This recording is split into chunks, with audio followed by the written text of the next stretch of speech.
ஓம் ஸ்ரீ குருபியோ நமக. ஓம் ஸ்ரீ மகா பெரியவா சரணம். டிசம்பர் 16ஆம் தேதி செவ்வாய்க்கிழமை, நாளைய தினம் மார்கழி மாதத்தோட முதல் நாள்.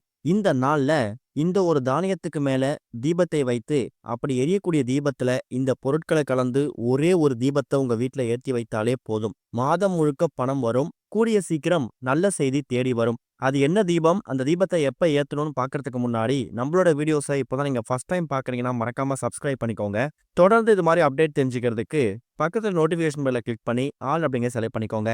இப்ப என்ன தீபத்தை எந்த நேரத்துல ஏத்தி வைக்கணும் அப்படிங்கிற பத்தி தெளிவா தெரிஞ்சுக்கலாம். மார்கழி மாதம் அப்படிங்கிறது ஆண்டாள் பாடிய திருப்பாவை, மணிவாசகர் அருளிய திருவம்பாவை, இது எல்லாத்துக்குமே சிறப்பு தரக்கூடிய புண்ணியமான மாதம். இந்த மாதத்துல மாதத்தோட முதல் நாள் ஏற்றக்கூடிய தீபம் நமக்கு எக்கச்சக்கமான பலன்களை ஏற்படுத்தும். மார்கழி மாதம் அப்படிங்கிறது தேவர்களுக்கு அதிகாலையாக கருதப்படுகிறதாம். பூமியில இருக்கக்கூடிய நாம அதிகாலை எழுந்து இறைவனை வழிபடுவது தேவர்கள் விழித்திருக்கக்கூடிய நேரத்துல வழிபடுவதற்கு சமம். மாதங்கள்ல நான் மார்கழியா இருக்கேன்னு கீதையில கண்ணன் கூறியதால இது திருமால்னு அழைக்கப்படக்கூடிய பெருமாளுக்கும் ரொம்ப ரொம்ப உகந்த மாதம். இந்த மாதம் முழுக்க செய்யப்படக்கூடிய பக்தி, தானம், தியானம், இது எல்லாமே பன்மடங்கு பலனை கொடுக்கும். குறிப்பா அதிகாலையில் நடக்கக்கூடிய பஜனைகள், கோவில் வழிபாடு, இது எல்லாமே சிறப்பு வாய்ந்தது.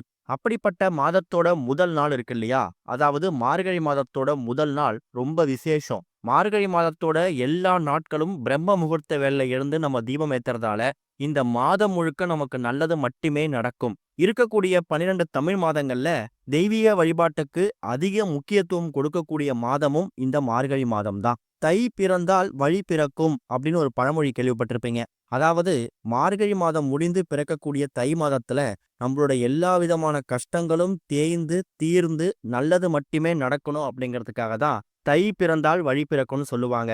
அப்படி பிறக்கக்கூடிய தை மாதத்துக்கு முன்னதாக இருக்கக்கூடிய இந்த மார்கழி மாதம் இருக்கு இல்லையா, அந்த மாதத்துல நாம் பண்ணக்கூடிய இறை வழிபாடு, தெய்வீக சம்பந்தப்பட்ட விஷயங்கள், இது எல்லாமே தான் பிறக்கக்கூடிய தை மாசத்தை நமக்கு சிறப்பான மாசமா ஏற்படுத்தி கொடுக்குமாம். அப்படிப்பட்ட மார்கழி மாதம் எந்த நாள்ல பிறக்குது அப்படிங்கிறத பொறுத்து அதோட பலன்கள் மாறுபடும். உதாரணத்துக்கு இந்த வருஷம் நமக்கு டிசம்பர் 16ஆம் தேதி செவ்வாய்க்கிழமை அன்னைக்கு தான் மார்கழி மாதம் பிறக்குது. இது ரொம்ப ரொம்ப சக்தி வாய்ந்த ஒரு நாள். அப்படி அந்த நாள்ல நாம ஏற்றக்கூடிய இந்த ஒரு தீபம் இருக்கு இல்லையா, இது எக்கச்சக்கமான மாற்றங்களை ஏற்படுத்தும். இதுக்கு நீங்க பயன்படுத்தக்கூடிய பொருள் என்ன அப்படின்னு கேட்டீங்கன்னா, என்ன தானியம்னு கேட்டீங்கன்னா, துவரம்பருப்பு தான். நாம வழக்கமா ஏற்றக்கூடிய தீபங்கள்ல இருந்து இந்த துவரை தீபம் ஏன் தனித்துவமா இருக்கு அப்படிங்கிறது நிறைய பேருக்கு தெரிஞ்சிருக்கும். துவரை அப்படிங்கிறது நவகிரகங்கள்ல செவ்வாய் பகவானுக்கு உரிய தானியம். செவ்வாய் யார் தெரியுமா? தைரியம், வெற்றி, நிலம், செல்வம், இது எல்லாத்துக்குமே காரகனாக விளங்கக்கூடியவர். நமக்கு இந்த வருஷம் செவ்வாய்க்கிழமையில மார்கழி மாதம் பிறக்குது. செவ்வாய் கிரகத்தோட ஆதிக்கம் அதிகமாக இருக்கக்கூடிய மார்கழியோட முதல் நாள்ல துவரம்பருப்பு மேல ஏற்றக்கூடிய இந்த தீபத்தால நிலம் வாங்குதல், வீடு கட்டுதல், தைரிய குறைவு நீங்குதல், கடன் தொல்லை விலகுதல், இது மாதிரி செவ்வாய் சம்பந்தப்பட்ட எல்லா விதமான சுப பலன்களையும் நம்ம பெற முடியுமாம். பல பேருக்கு குலதெய்வ வழிபாட்டுல இந்த செவ்வாய்க்கிழமை முக்கிய பங்கு வகிக்கிறதால இந்த துவரை தீபத்துல ஏற்றக்கூடிய இந்த தீபத்தால குலதெய்வத்தோட அருளையும் நாம சேர்ந்து பெற முடியுமா. இந்த தீபத்தை எத்தனை மணிக்கு ஏத்தலாம்? கூடுமான அளவுக்கு பிரம்ம முகூர்த்த வேலையில ஏற்றத்துக்கு முயற்சி பண்ணுங்க.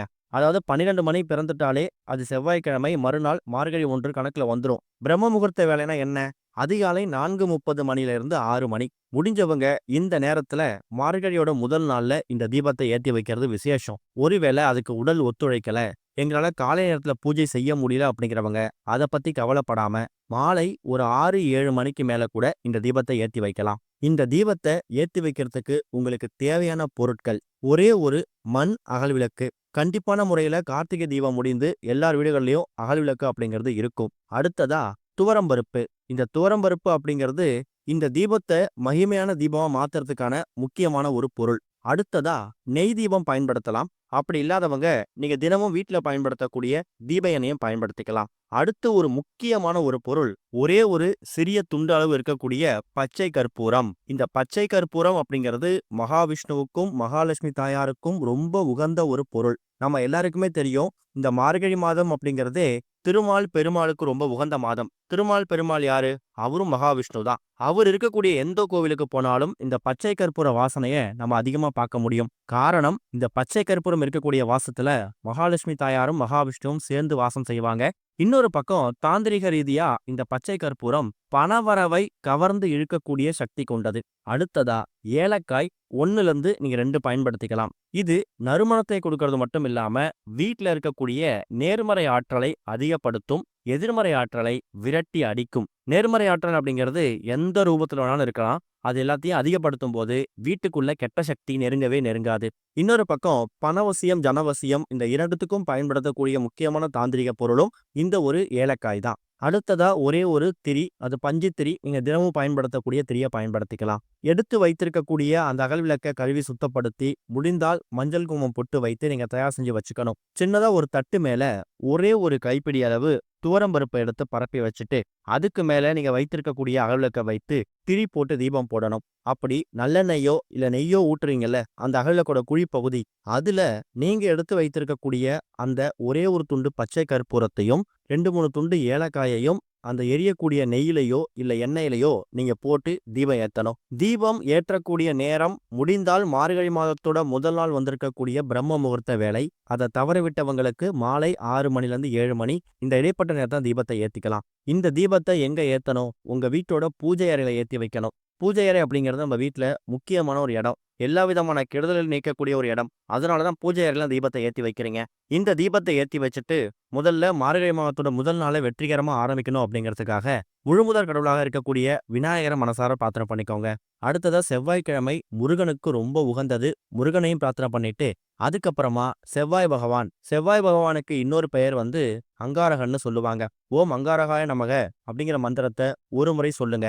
இந்த தீபம் எரியக்கூடிய அந்த நேரத்துல உங்களோட குலதெய்வம், இஷ்ட தெய்வம்னு சொல்லி எல்லா கடவுளையும் பிரார்த்தனை பண்ணணும். கடைசியா பச்சை கற்பூரம் போட்டிருக்கிறதால, ஏலக்காய் போட்டிருக்கிறதால நீங்க பெருமாள் திருமால்னு அழைக்கப்படக்கூடிய மகாவிஷ்ணுவையும் மகாலட்சுமி தாயாரும் சேர்ந்து வணங்கிட்டு பிறக்கக்கூடிய இந்த மார்கழி மாதம் ரொம்ப சிறப்பான மாதமா அமையணும்.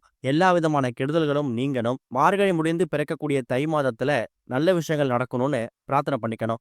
இந்த தீபத்தை ஏத்துறதால செவ்வாய் தோஷம் நீங்கி தைரியம் அதிகரிக்கும், நிலப்பிரச்சனைகள் தீரும், கடன் சுமை குறையும், வீட்டுல செல்வம் பெருகும். மார்கழி மாதம் முழுக்க கூட இந்த தீபத்தை நீங்க ஏத்தி வைக்கலாம். அதுக்கு நீங்க துவரம்பருப்பு பயன்படுத்தணும் அப்படிங்கிற கட்டாயம் கிடையாது. வெறும் பச்சை கற்பூரம், ஏலக்காய் மட்டும் போட்டு தீபத்தை ஏற்றி வைக்கணும். மார்கழி பிறக்கக்கூடிய நாள் செவ்வாய்க்கிழமை அப்படிங்கிறதால தான் செவ்வாய் பகவானுக்கு உகந்த தானியமாக இருக்கக்கூடிய துவரம்பருப்பை பயன்படுத்துறோம். இந்த தீபம் குறைந்தது ஒரு அரை மணி நேரத்துல 1 மணி நேரம் உங்க வீட்டோட பூஜை அறையில எரிஞ்சாலே போதும். தீபம் எரிஞ்சு முடிஞ்சதுக்கு அப்புறமா அந்த துவரம்பருப்பை மட்டும் எடுத்து நீங்க தண்ணியில விட்டாலும் சரி, இல்ல காக்கை குருவிகளுக்கு தானமா போட்டாலும் சரி, அது உங்க விருப்பம்தான். இந்த மாதம் முழுக்க இறை சிந்தனையோட நீங்க வைக்கக்கூடிய எந்த ஒரு கோரிக்கையா இருந்தாலும் அது நியாயமான கோரிக்கையா இருக்கிற பட்சத்துல மார்கழி முடிவதற்குள் இல்ல மார்கழி முடிந்து பிறக்கக்கூடிய தை மாதத்துல அது கூடிய சீக்கிரம் நடக்கும். திருமண தடை, சொந்த வீடு, குழந்தைய பாக்கியம் இது மாதிரி என்ன கோரிக்கை இருந்தாலும் அது நிறைவதற்கான வழிவகை ஏற்படுத்தும். அதோட ஆரம்ப புள்ளியா மார்கழி மாதத்தோட முதல் நாளை பயன்படுத்திக்கோங்க. மாதம் முழுக்க எக்கச்சக்கமான மாற்றங்களை நீங்க உணர முடியும். ஓம் ஸ்ரீ குருபியோ நமக. ஓம் ஸ்ரீ மகா பெரியவா சரணம்.